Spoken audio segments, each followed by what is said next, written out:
life, it's quite fascinating, and I think he's one of the great figures of history, and certainly of political thought. He's an Italian, he's a historian, he was also a politician, he was a diplomat, he was a philosopher, a humanist, and he was a writer. He was based in Florence during the Renaissance. You can say that he is the prototype of the modern empirical scientist, or rather the social scientist. In fact, many people can consider that modern political science really begins with Machiavelli. Why is it that we consider him so important? We consider him important because he emancipated, he separated the study of politics from theology. The study of politics was no longer a theological question. It was no longer about whether things accorded with Christian doctrines or not. It was no longer about whether things even accorded with what is right or wrong, what is morally right or wrong were concerned. He doesn't care कि अच्छा क्या है बुरा क्या है. He cares कि politics में चलता क्या है. What is effective in politics? How does politics actually work? Instead of trying to understand what ought to exist, like Mr. Plato, he is going to try and understand what actually exists, like Aristotle. So that's why we consider him to be a modern scientist. At the time that Machiavelli began his political career, Italy was divided into 5 powers. There was the papacy, there was Naples, Venice, Milan, and Florence. And the country was in civil war. It was being fought over by France, by Spain, and also the Holy Roman Empire, which of course is a Western empire, European empire. But in Florence itself, a very interesting family was in control called the Medici family. There's even a TV serial about them. Yeah? The Medici family. The French had invaded in 1494, and the Medicis lost power as a result of the French invasion. Then Girolamo Savonarola created a democratic period. He created a republic. We don't mean democratic in the modern sense. We mean it in that sense that there was no Bartolomeo, etc. He later accused the Pope of corruption and was burnt as a heretic. Meanwhile, Machiavelli spent 14 years in diplomatic missions to shore up the struggling Florentine republic. Machiavelli met and was impressed by Cesare Borgia, on whom he based a lot of his writing. He is one of the sources of Machiavelli's famous work, The Prince, and the other source is Pope Julius II. In 1512, the Pope won against Florence and the French. The Pope and the Spanish dissolved the Republic and installed Cardinal de Medici. And in 1513, Machiavelli was falsely implicated in a plot against the Medici family, was tortured, but survived the torture, was also fined and obviously imprisoned. When he was released a month later, he wanted to get back in the favors of the Medici family, so he wanted to present a book to Giuliano Medici, who actually passed away, and his son then, Lorenzo Medici, became the head of the family. So Machiavelli then wrote a book, wanted to write to Lorenzo, and saying to him, कि मैं आपका वफादार हूँ, मैं Italy का वफादार हूँ, ठीक है, I was with Savonarola before, but I am loyal to Italy, I am loyal to you, please give me a job. I'll be your political advisor, I can be a diplomat, I can be a politician for you, I can do lots of good things on your behalf, give me work. Now, so Machiavelli basically wrote out a CV, and with a cover letter, right? The cover letter became a very long cover letter. He wanted to tell Lorenzo what he could give Lorenzo, how he could benefit Lorenzo. So he started writing about his experiences, not writing experiences, but he started drawing on his experiences. And he wrote in the beginning of this CV, okay, look, the most precious gift that I can give you is the gift of knowledge, of how to run a state. That's the most important, that's what you're doing, that's the most important thing I can give you. And so here is what I have learned over my years as a politician and as a diplomat and as a historian. I'm giving this to you. Please give me a job. Can you imagine that the job application, the cover letter he wrote, because it was a cover letter, there was no title to the cover letter. There was no title to this book at all. It was just saying, to Lorenzo the Magnificent, etc. There was no other, title of this book because it was a letter, sort of thing, very long one, 150 pages or so. That cover letter, that CV became the most influential phone call. That CV cover letter became one of the most influential works in European history. Remarkable for its achievement, especially given that it was a family. The prince, as it came to be called then, because he keeps talking about the prince. What must the prince do? What must Lorenzo do to make Italy strong? He keeps talking about that. So then later people just decided to call it the prince. It's a witty book. It's a cynical book. It set aside Christian morality and gave the ruler ruthless practical advice. Karna kya hai? Forget what's right or wrong. Karna kya hai? Machiavellian central concepts is, the central concept of Machiavelli is virtue. By virtue he didn't mean what Plato meant, okay, that which is good. By virtue he meant that which was power. Because virtue, the word in Italian, is from Latin, is derived from power. What is it that gives power? What is it that animates things? So it is derived, it has the same root as the word virile. And you know what virile means, to be powerful. So Machiavelli can said to be the founder of the political school that we call realism. And what does realism tell you? It tells you rulers cannot and should not be bound by morality. Okay, it's morality is one thing. जिस तरह जब आप नमाज पढ़ने जाते हैं तो गंदे जूते आप बाहर उतार के आते हैं, इसी तरह जब सियासत के मैदान में आप आते हैं मेरे दोस्त, तो जो morality के गंदे जूते हैं वो बाहर उतार के आए. Morality doesn't matter. What matters is what he says is the ends justify the means. You can use cruel means, bad means, but if you get results, that's what's important. You have to get results. You could be a naked, nice guy, but if you don't get results, you are a flop politician. You're terrible as a prince, as a head of state, and so on. But his laws were very strange. It was only these were laws that were applicable to the prince. They were not applicable to the people. He was not saying to the people कि आप immoral हो जाएं, झूठ बोलना शुरू कर दें, ये बोल. So नहीं, उनके लिए और rules हैं, आपके लिए और rules हैं. क्योंकि आप head of state हैं, तो आपको बहुत कुछ करना पड़ेगा जो आम बंदे को नहीं करना पड़ता. Because you're responsible for all these people. You know, you're responsible to take care of all these people. So you have to do a lot of things that they don't have to do and they should not do.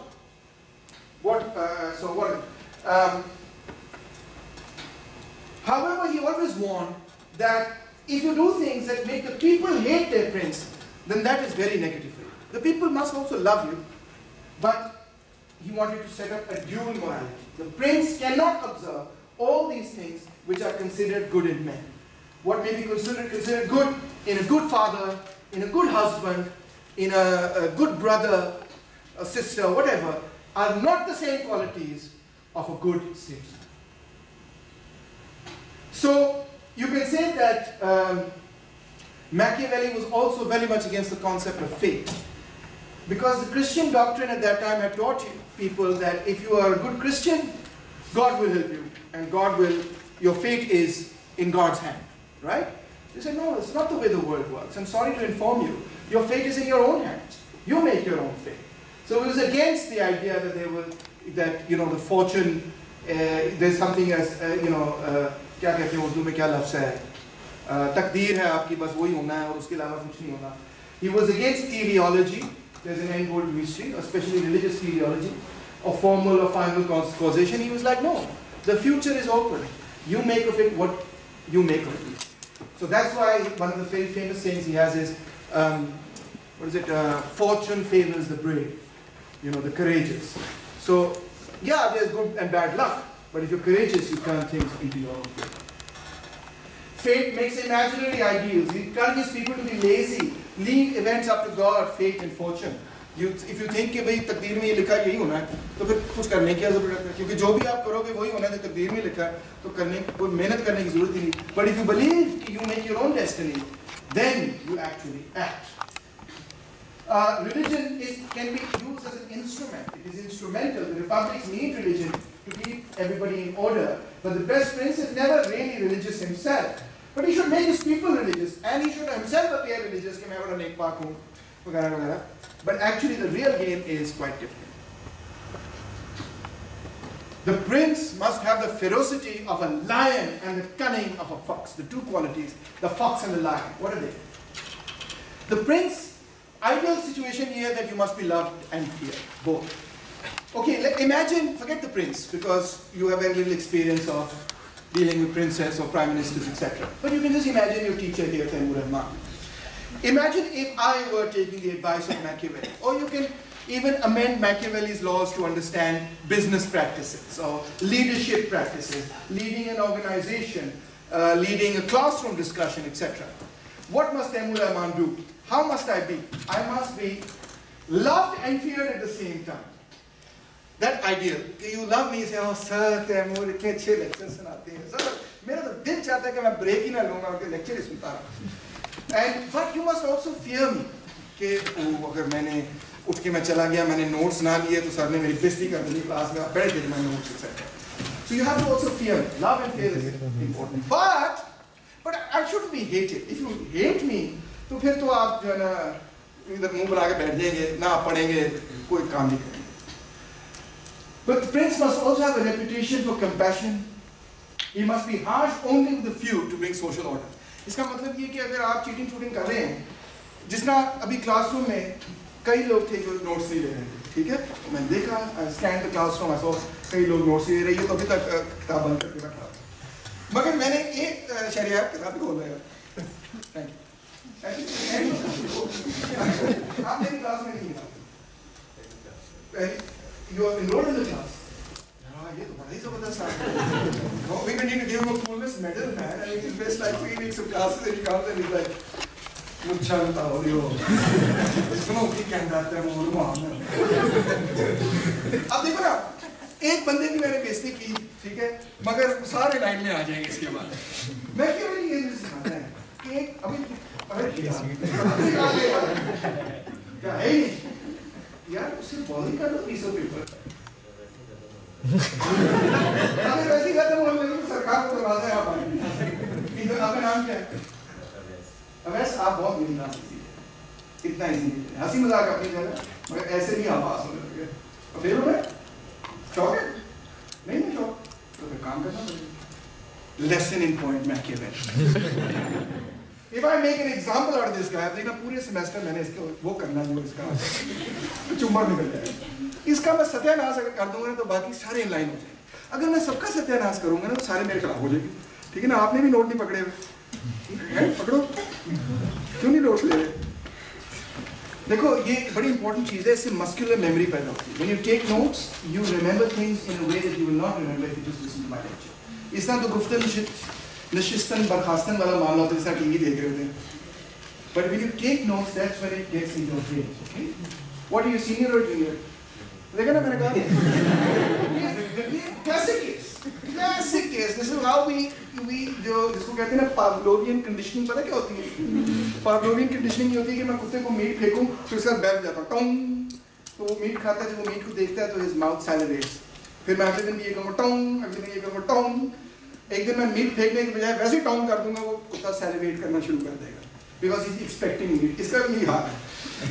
Not that he's a dog, but that he's been so institutionalized and conditioned that now he thinks he's the coolest dude who's ever been born. I mean, he studied 3 years at Lums. Oh my God! Why do I need to listen to this guy who's studied 36 years and got a PhD and so on? Who is he, man? I've done 3 years at Lums. कबूतर आ गया. So ये हम पैदा कर रहे हैं लोगों को. क्या करें? So what the prince must do is कि एक बंदे को ले और उसकी मिसाल बना दे. भाई जान आप आ गए. अभी भी अपडेट हो रहे हैं. क्या नाम है आपका?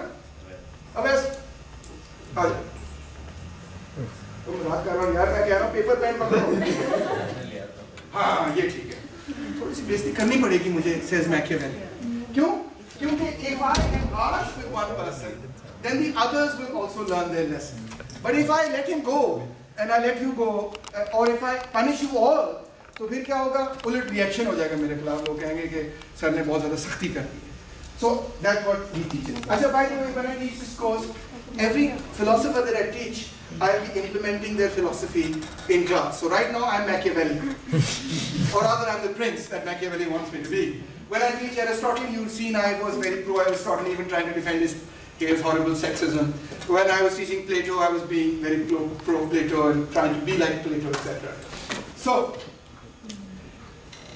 So what the teacher needs is the ferocity of the lion to frighten those who seek to dispose of him. जो पढ़ते नहीं हैं, वो मुझे डरें, मेरी इब्रत से डरें. But I also must have the cunning of the fox to recognize your traps, to understand कि कभी कभार आप मुझे जानबूझ के जिन्हें ट्रिप अप करने की कोशिश करते हैं, ताकि मैं कोई उलट हरकत कर सकूं.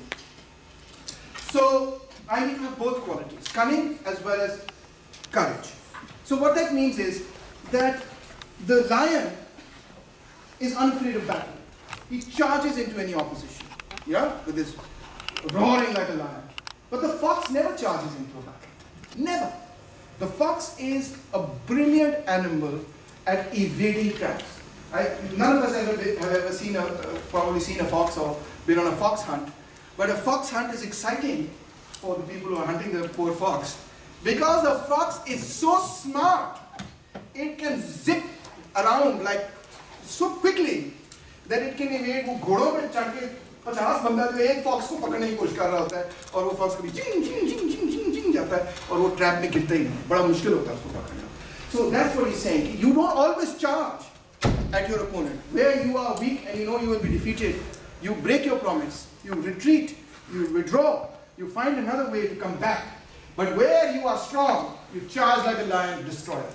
Where it benefits you, you must charge, and where it doesn't benefit you, you must be evade like a fox. He said, कभी-कभार brute force इस्तेमाल करनी पड़ती है. सर उड़ा दो, गिरता उड़ा दो, draw and quarter कर दो, फांसी चढ़ा दो, करना पड़ता है किसी head of state को ताकि बंदे का पुत्र बने लो. Or he can also use deceit for stabilization of power and introduction of new legal institutions. He can always say he can lie. Even the public he can say कि नहीं कोई मसला नहीं है, सब ठीक है, क्या नाम है, there's no enemy across the border, there's no big fight, etc., etc. We're dealing with it, there's no problem, छोटा सा मसला. Maybe there's an entire army sitting over there, people are terrified, but he must have the ability to not necessarily always tell the truth. He must have the force to eliminate political rivals, to coerce resistant populations, and to remove competitors from power. So this is not your typical Democrat. It's your wily political operator who understands that, yeah, it sounds really good in theory to have lots of opposition and so on and so forth, but in practice, you've got to remove opposition to solidify your state. But you have to do that smartly. You can't just do that in an idiotic kind of way. In his book called Discourses on the 10 Books of Titus Livy, Titus Livy again is a Roman ruler. The prince doesn't represent M's own, that is Machiavelli's own views. In fact, you discover that in this book, Machiavelli says some very different things. He says there's a big disjuncture between what Machiavelli writes in The Prince and what he writes in Discourses. Discourses argues the republic is the ideal regime. The concept, it argues for the concept of checks and balances and divisions of power. But a prince is only suitable when equality does not exist in a state. It is sometimes a necessary evil.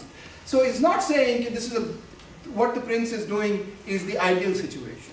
But we live in a world which is not ideal. If we lived in a world that was ideal, we had checks and balances, and that's what we want in the end. But to get there, you have to be smart. Many people think the prince might have been satire. He might have actually held the exact opposite views. This is very interesting. The reason why people say that is because Machiavelli wrote his book in the native Italian rather than in the Latin that was the international language of Europe at the time.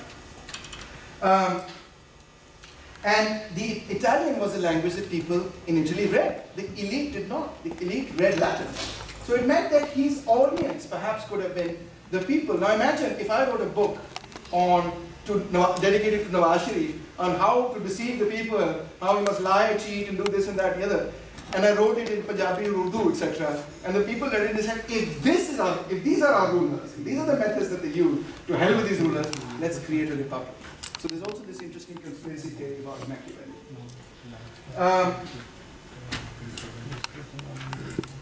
The response of the prince was massive. First, yes? The book wasn't meant for the people, was it? It was meant for the friends of It was, but then of course it did get printed and did go to the people, etc. as well. It was initially meant for learners. I think that my personal view, I thought I should mention it just as a fun fact, but my personal view is that that's not the case, that the conspiracy theory is not correct. My personal view is that he wrote in Italian because his main focus was Italian nationalism. You could say that he was a very strong Italian nationalist. He wanted the 5 states of Italy to unite. He wanted a strong Italian state. That was his primary thing.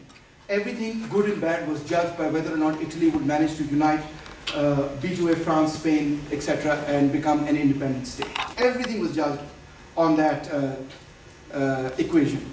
If you had to lie, cheat, you had to kill some people to make Italy a powerful state and to get rid of the invaders, that's fine by me, he said that. That's what he really wanted. And so I think the reason why he wrote it in Italian is because of the development of, as I see it, Italian nationalist views. And of course, humanist philosophy already was of the view, as I told you with Erasmus, that the Bible should be translated into local vernaculars and so on. So Machiavelli was only following Erasmus's advice by writing in Italian. So, so the church was very upset with this. As you can see, he wasn't teaching morality, he was teaching the art of politics. And they placed his book on the Librorium Prohibitorium, which is basically prohibited books in a library. Machiavellianism is a negative term in the world today. It characterizes unscrupulous politicians. Machiavelli seems to be endorsing behavior often deemed immoral. Humanists oppose it because Machiavelli was self-consciously, they called him a teacher of evil. But the important thing is he makes a fundamental break from idealism to look at reality as it actually exists. And I think in doing so, he sets the foundation for true political science rather than political morals. Many people continue to regard Machiavelli as an arch-baddie, but Russell says the world has become more like that of Machiavelli. But I think that perhaps is not necessarily the right statement. Here's one interesting thing. In what is the Catholic world, like England, etc., even America, etc., where religious organizations are especially strong, there Machiavelli is regarded in this way that you and I perceive him, okay, he's evil. But in Italy itself, they love Machiavelli. They have statues of him. Today, they consider him one of the great Italian thinkers that really is responsible for the eventual birth and development of modern Italy, becoming a powerful and strong state, etc. Developing the ideas of the Renaissance into the realm of politics and explaining how politics actually works rather than how people think it works. Okay, so any questions? We can stop now. Any questions?